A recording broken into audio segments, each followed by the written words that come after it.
Estamos começando o programa Intercampus. Eu sou Ana Flávia Pereira e você pode acompanhar nossa programação pela frequência 870M, pela internet no site radio.ufg.br ou ainda pelo aplicativo Minha UFG. O Centro de Empreendedorismo e Incubação da Universidade Federal de Goiás, o CEI-UFG, é o primeiro ambiente de inovação do país certificado com o Centro de Referência para Apoio a Novos Empreendimentos, o CERN, por boas práticas em gestão, relacionamento com empreendedores, geração e prospecção de negócios. O CERN é um modelo de maturidade para incubadoras de empresas que visa promover a melhoria de seus resultados nas diferentes áreas, tanto em termos quantitativos quanto qualitativos.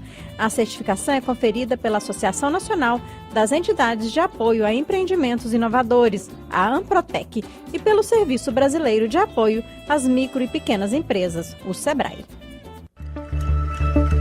Ouça o Intercampus também pela internet no site da Rádio Universitária ou pelo aplicativo Minha UFG.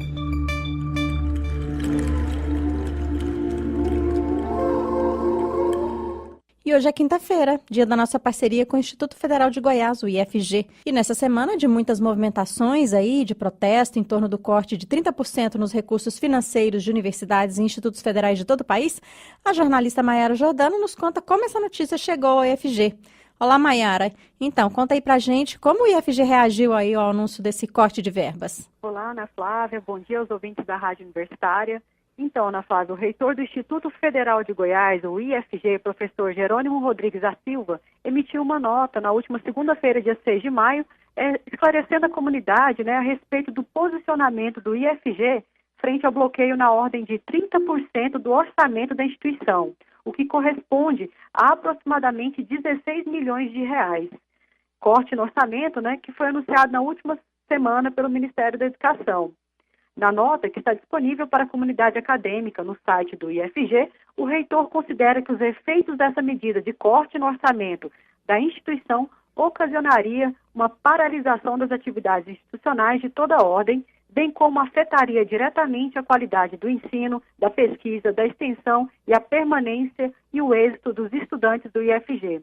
Nesse sentido, o reitor do IFG, professor Jerônimo Rodrigues, que também é presidente do Conselho Nacional das Instituições da Rede Federal de Educação Profissional, Científica e Tecnológica, CONIF, cumpre até amanhã, dia 10 de maio, uma agenda extensa em Brasília para estabelecer diálogo junto ao Ministério da Educação e ao Congresso Nacional com o objetivo de apresentar os impactos dessas medidas sobre as instituições públicas federais de ensino e para tentar reverter tal bloqueio. Todavia, o IFG espera que a decisão do bloqueio orçamentário seja revista. A nota completa de esclarecimento do IFG sobre os cortes no orçamento da instituição pode ser consultada no site do IFG no endereço www.ifg.edu.br. Pois é, Maiara, esse corte de verbas também impacta diretamente aqui na UFG, Inclusive, nós já temos aí uma assembleia universitária da UFG que vai reunir aí professores, servidores técnico-administrativos e estudantes marcada para a próxima segunda-feira, dia 13, no campus Samambaia da UFG.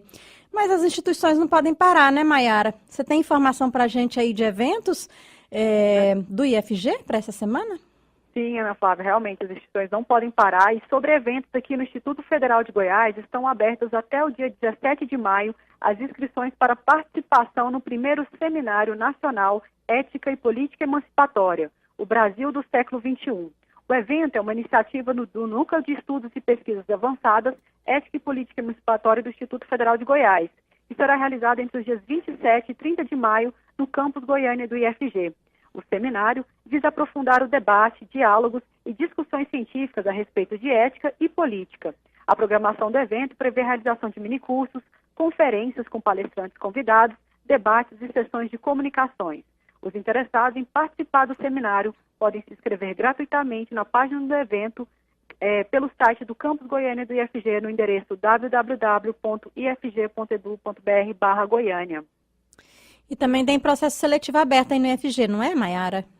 Sim, isso mesmo. Quem quer estudar aqui no IFG, a instituição recebe inscrições para seleções de meio de ano para os cursos técnicos, da Educação de Jovens e Adultos, EJA, até o dia 19 de maio. E para o vestibular Enem, que está com inscrições abertas para os cursos superiores até o dia 26 de maio. Os interessados nos cursos do IFG devem fazer inscrição exclusivamente pelo site www.ifg.edu.br.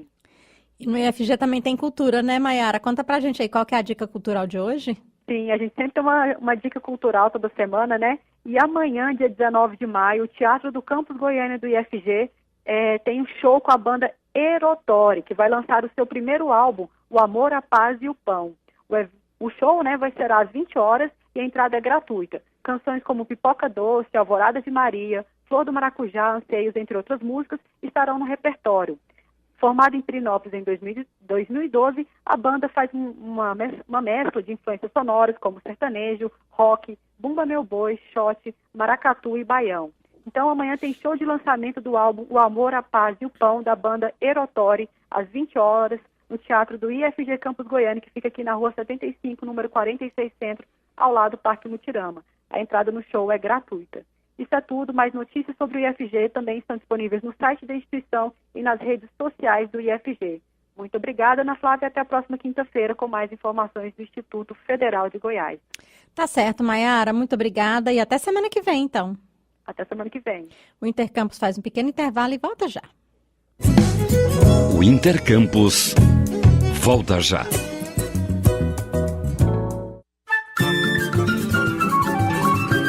Chorinho é com a Universitária. Aprecie a beleza, a energia e a vibração da mais autêntica música brasileira. No Flauta e Bandolim. Flauta e Bandolim, um programa imperdível para os apreciadores do choro. Toda quinta-feira, às 9h. Chorinho é com a Universitária. Voltamos a apresentar Intercampus. Você acha que discutir sobre argamassa, pisos e revestimentos pode ser importante na ciência e dentro de uma universidade? Pode parecer que não, mas é importante sim. E para demonstrar a relação entre estes termos e a academia, a UFG e a comunidade da construção civil lançaram um desafio para novas tecnologias em revestimentos de pisos e paredes. Quem vai nos contar mais sobre este desafio é a sua coordenadora, a professora da Escola de Engenharia Civil da UFG, Andriele Moraes de Oliveira. Olá, professora Andriele, obrigada por aceitar nosso convite. Olá, então, o primeiro desafio SBTA de Inovação é uma competição estudantil que visa, então, reunir e apoiar os estudantes de curso técnico, tecnológico, de graduação e de pós-graduação, no desenvolvimento de ideias ou projetos inovadores que solucionem problemas da cadeia produtiva, né? Dentro de revestimentos e argamassas da construção civil. Professora, você já contou aí um pouquinho, né? Mas quem é que pode participar? Estudante do Brasil todo? Isso, é necessário que seja matriculado em cursos técnicos, tecnológicos, de graduação e de pós-graduação, em qualquer instituição de ensino dentro do Brasil. O mais importante é que ele esteja regularmente matriculado. E vai ter prêmio, professora, para os participantes? Sim, haverá premiação dos 3 primeiros colocados. Nós teremos premiação no primeiro lugar de R$3.000, segundo lugar R$2.000 e o terceiro colocado de R$1.000. Ele vai receber uma premiação em dinheiro e vai receber também uma placa reconhecendo que ele participou do desafio e que ele teve a colocação, e para os demais participantes haverá um certificado de participação, atividades de extensão dentro do SBTA. Professor, e até quando o estudante pode se inscrever? Como é que ele faz? Então, a primeira coisa é acessar o site www.sbta2019.com.br, acessar até as 23h59 do dia 24 de maio. É quando as inscrições estão abertas.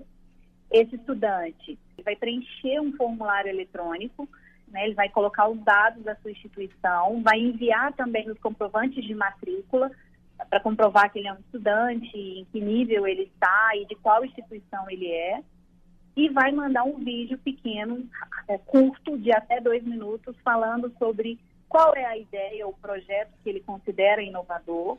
É importante ressaltar que essa ideia ela não precisa estar madura ainda, ela vai ser amadurecida dentro da competição, ou seja, dentro do bootcamp, né? E desse vídeo ele tem que colocar o nome da ideia ou projeto, a descrição do problema, uma solução proposta por ele, né, uma proposta inovadora, colocar os diferenciais desse projeto em relação ao que já existe no mercado, vislumbrando então essa possibilidade, e colocar os nomes, né, da equipe, de onde esses membros são, de cada instituição, e ressaltando também que pode haver grupos ou equipes de instituições diversas, mas um único estudante não pode participar de duas equipes diferentes. E só ressaltando que dentro do desafio, ele não é fechado a estudantes de engenharia civil apenas.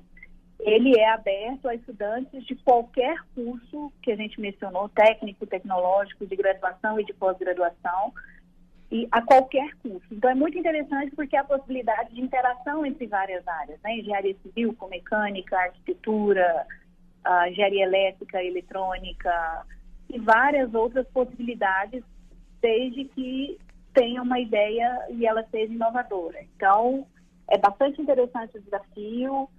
A proposta é atender também a uma demanda de mercado, com possibilidade de incubar, inclusive, a ideia dentro da instituição, dentro da UFG, né, e isso virar um negócio no futuro.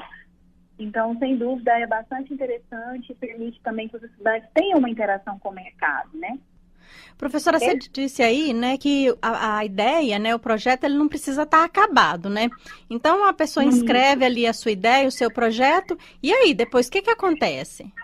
Essa inscrição primeira, né, dessa ideia, desse vídeo, é uma etapa eliminatória, e aí até as 10 primeiras equipes vão para uma segunda etapa, que a gente chama de bootcamp, que é uma etapa de maturação dessa ideia, em que lá vão ter mentores, ou seja, pessoas relacionadas à engenharia civil e outras áreas, e também pessoas ligadas ao mercado de engenharia civil, de construção civil, para que ele possa validar, isso é uma etapa também, uma segunda etapa do desafio, que vai acontecer no dia 12 de junho, para que ele possa maturar a ideia, ou seja, ele vai conversar com as pessoas do setor, professores, mercado, empresas, outros estudantes, para que ele possa validar essa ideia. E com a assessoria profissional de um mentor, né? Ver se isso é viável, se é comercializável, se é interessante. E isso faz parte de uma segunda etapa. E nessa segunda etapa, após essa validação, eles vão apresentar de forma rápida, o que a gente chama de um pitch de 5 minutos, e vamos selecionar dentre essas até 10 equipes, 5 equipes para ir para a final do primeiro desafio SBTA de inovação. Professora, você disse aí um pouquinho, né, também, mas eu queria que você complementasse essa informação para a gente, né?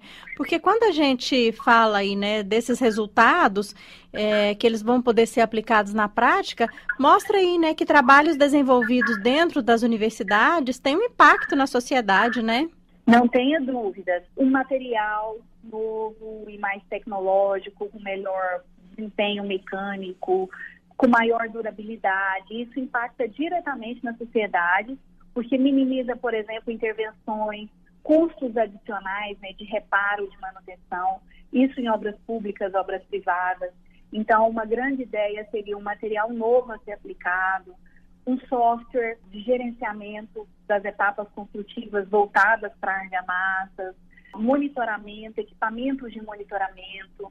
Então, essas ideias, elas vão desde material, técnica, softwares, aplicativos, desenvolvimento dos equipamentos já existentes dentro do setor. E tudo isso impacta muito na vida da sociedade, porque isso imputa em melhoria de desempenho daquela edificação, melhoria de produtividade da mão de obra.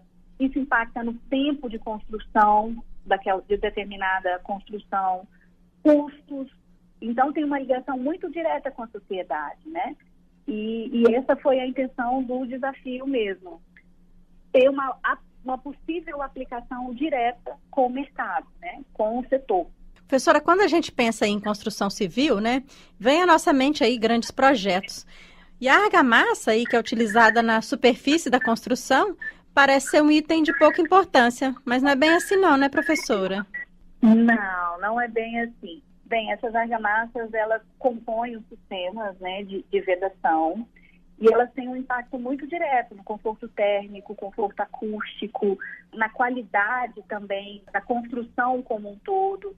Ela impacta também na durabilidade daquela construção, daqueles sistemas, né, de vedação ou de parede, digamos assim. Tem também um impacto na produtividade da mão de obra, um impacto no cronograma, ou seja, no tempo de construção. Então, não é bem assim. Essas argamassas parecem simples, mas elas têm todo um impacto, todo um ciclo dentro da construção civil. E a definição, né, do material, da técnica, da forma como ela é executada, tem um impacto, inclusive, nos resíduos que são gerados dentro do canteiro. Professora, e para quem está construindo, né, fazendo uma reforma, né, o que a gente pode oferecer aí de orientação no que diz respeito à argamassa, pisos e revestimentos? Vale a pena, por exemplo, economizar nessa finalização da obra? Olha, é muito importante manter o nível de qualidade requerido para cada sistema, né, seja para argamassas de revestimento de parede ou seja para argamassas de piso. Então, é muito importante ter um desempenho satisfatório para um desempenho térmico, um desempenho acústico, para que ocorra durabilidade, para que o usuário se sinta bem, né, dentro daquele ambiente. Então, dentro disso, é muito importante para quem está construindo, para quem está reformando, obedecer, né, e atender aos requisitos de normas técnicas, estabelecer também requisitos mínimos de ensaio e testes para essas argamassas, utilizar argamassas com dosagens conhecidas, com técnicas já testadas e com uma mão de obra experiente. Porque se isso não acontecer, os transtornos gerados por isso são muito preocupantes, né? Até o risco extremo de um desplacamento, por exemplo, de prédios, de fachadas, né, em edifícios. E quando ela cai, ela traz transtornos financeiros, correndo risco até de que as pessoas possam se machucar e dano à vida mesmo, além dos danos reais.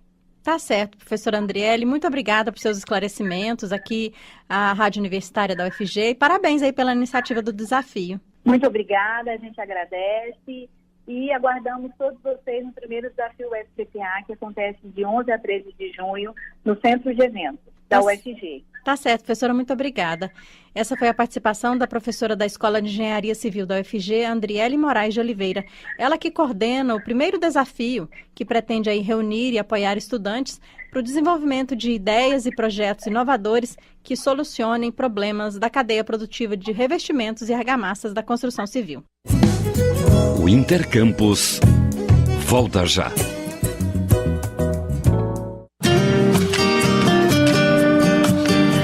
Os hits nacionais e internacionais têm espaço nas tardes da Universitária. Música e Movimento, agora em novo horário, de segunda a sexta, 13h.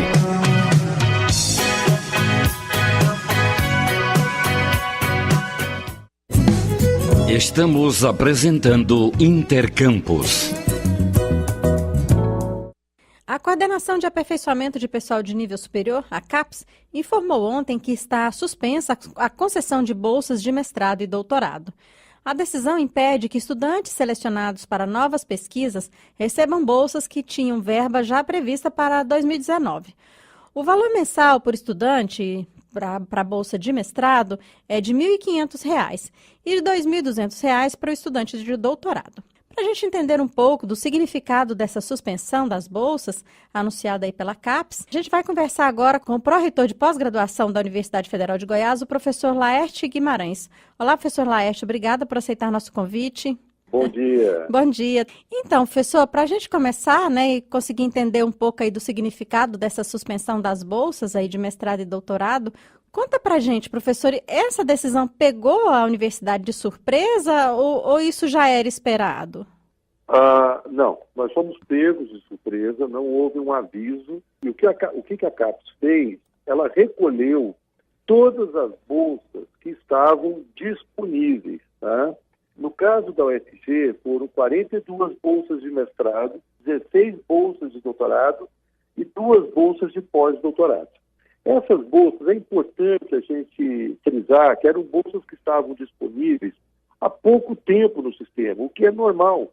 O sistema ele tem uma rotatividade. Todo mês, praticamente, nós temos bolsistas que defendem os seus trabalhos de mestrado, doutorado, né? E essas bolsas são, então, alocadas para outros bolsistas.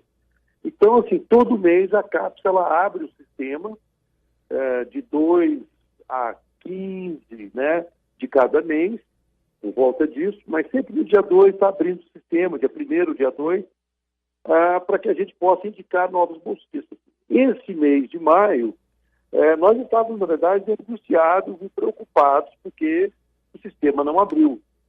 Então, assim, a gente imaginava que alguma coisa poderia acontecer, mas nós fomos pegos de surpresa com o corte dessas bolsas. Nós temos, tá, na UFG, 766 bolsas de mestrado e 530 bolsas de doutorado da CAPES. Destas bolsas, desse total de mestrado, foram recolhidas 42 bolsas. E, no caso do doutorado, recolhidas 16 bolsas. Então, assim, na verdade, as bolsas que foram recolhidas eram aquelas que estavam para serem implementadas para outros bolsistas. Professor, e qual que é o prejuízo disso, né? Por que a concessão dessas bolsas aí de mestrado, de doutorado, de pós-doutorado, elas são importantes? O que essas bolsas, né? O que o desenvolvimento desses trabalhos, né, traz de positivo aí para as universidades, para a ciência, para a sociedade?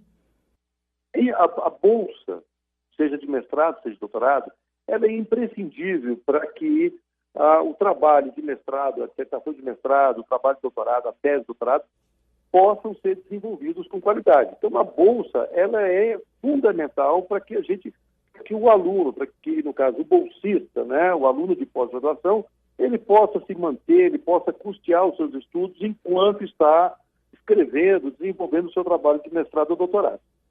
Então, assim, a bolsa, ela é imprescindível. É claro que nem todos os alunos podem ter bolsas, porque vários alunos trabalham. A bolsa da CAPES ela é chamada de demanda social. Então, são bolsas que são distribuídas com base no mérito, mas visando aqueles alunos que não têm outra fonte de renda, né? Então, a bolsa ela é de fundamental importância. Especificamente sobre as bolsas de pós-doutorado, essas são bolsas que são distribuídas, né? Nós temos 64 bolsas desse tipo na universidade. São bolsas que são distribuídas para recém-doutores, para continuarem, né, os seus estudos, continuarem as suas pesquisas. E as bolsas de pós-doutorado, elas têm um papel fundamental para nós conseguirmos alavancar os nossos programas de pós-graduação. Mas, e voltando na questão das bolsas como um todo, as bolsas elas são fundamentais, porque a pesquisa que nós fazemos na universidade, e nós fazemos muita pesquisa na universidade, essa pesquisa está fundamentalmente vinculada aos programas de pós-graduação. Essa pesquisa ela tem uma participação muito importante dos mestrandos, doutorandos e pós-doutorandos. E para essas pessoas poderem se dedicar a essas pesquisas, elas precisam de bolsas, né? Professor, e como é que fica aí, né, a pós-graduação sem essas bolsas da CAPES, né? Há outras fontes de financiamento aí que podem suprir essa lacuna? Obviamente que isso nos trouxe uma frustração imensa. Por exemplo, nós temos programas de pós-graduação que tinham 8 bolsas de doutorado e desse programa, por exemplo, ciências farmacêuticas, foram recolhidas 4 bolsas de doutorado, ou seja, 50% das bolsas foram recolhidas.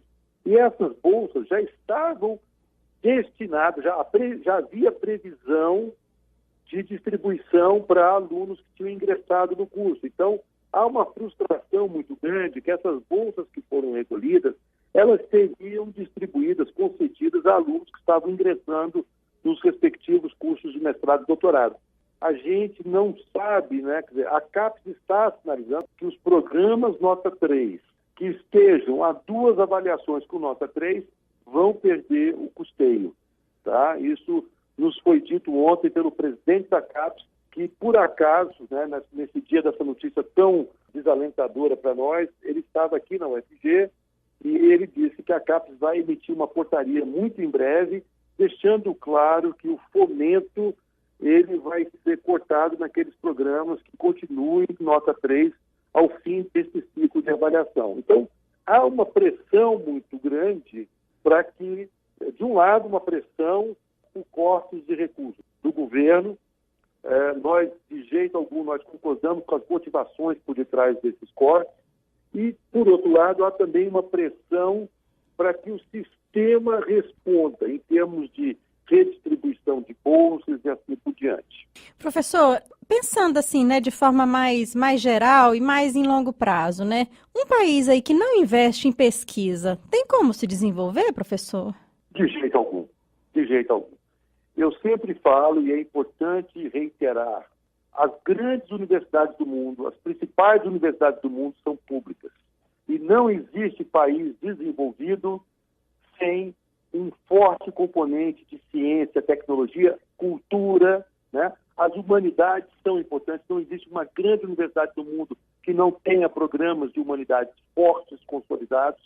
Então, não existe possibilidade de desenvolvimento ou mesmo saídas para as crises que nós enfrentamos, né, no âmbito econômico, sem investimentos em educação, em ciência, tecnologia, cultura. A gente pode dizer, então, professor, que esse governo atual, ele está equivocado nas políticas aí que ele vem adotando para o sistema de educação e de ciência e tecnologia do país? Olha, essa é a percepção que eu tenho, é que, por exemplo, no Ministério da Educação há um desconhecimento sobre o papel e a importância das universidades. Por outro lado, eu tenho que ressaltar, enfatizar que o presidente da CAPES é uma pessoa que conhece as universidades, é extremamente preparado, né? E acredito que seja, não tenho dúvidas, né? Ontem, na oportunidade que tive de conversar com ele, é uma pessoa bem intencionada, preparada, capaz, e é muito bom que nós tenhamos, né, o professor Anderson Correia agora à frente da CAPES. Mas quando a gente fala em Ministério da Educação, eu não tenho dúvidas que há um desconhecimento sobre o papel, a relevância, o que uma universidade pública faz. E esse desconhecimento, misturado com questões, muitas vezes, de cunho ideológico, né, e motivações com as quais nós não concordamos, tem causado, né, esses cortes que vão afetar profundamente as universidades e todo o sistema de ensino no país. Tá certo, professor Laerte Guimarães. Muito obrigada por suas informações aqui ao programa Intercampus e a gente vai continuar acompanhando essa situação aí de pertinho. Muito obrigado, Ana Flávia, um bom dia a todos. E com essa informação a gente encerra o Intercampus de hoje. Os trabalhos técnicos foram do Jorge Barbosa. Obrigada pela audiência e até amanhã.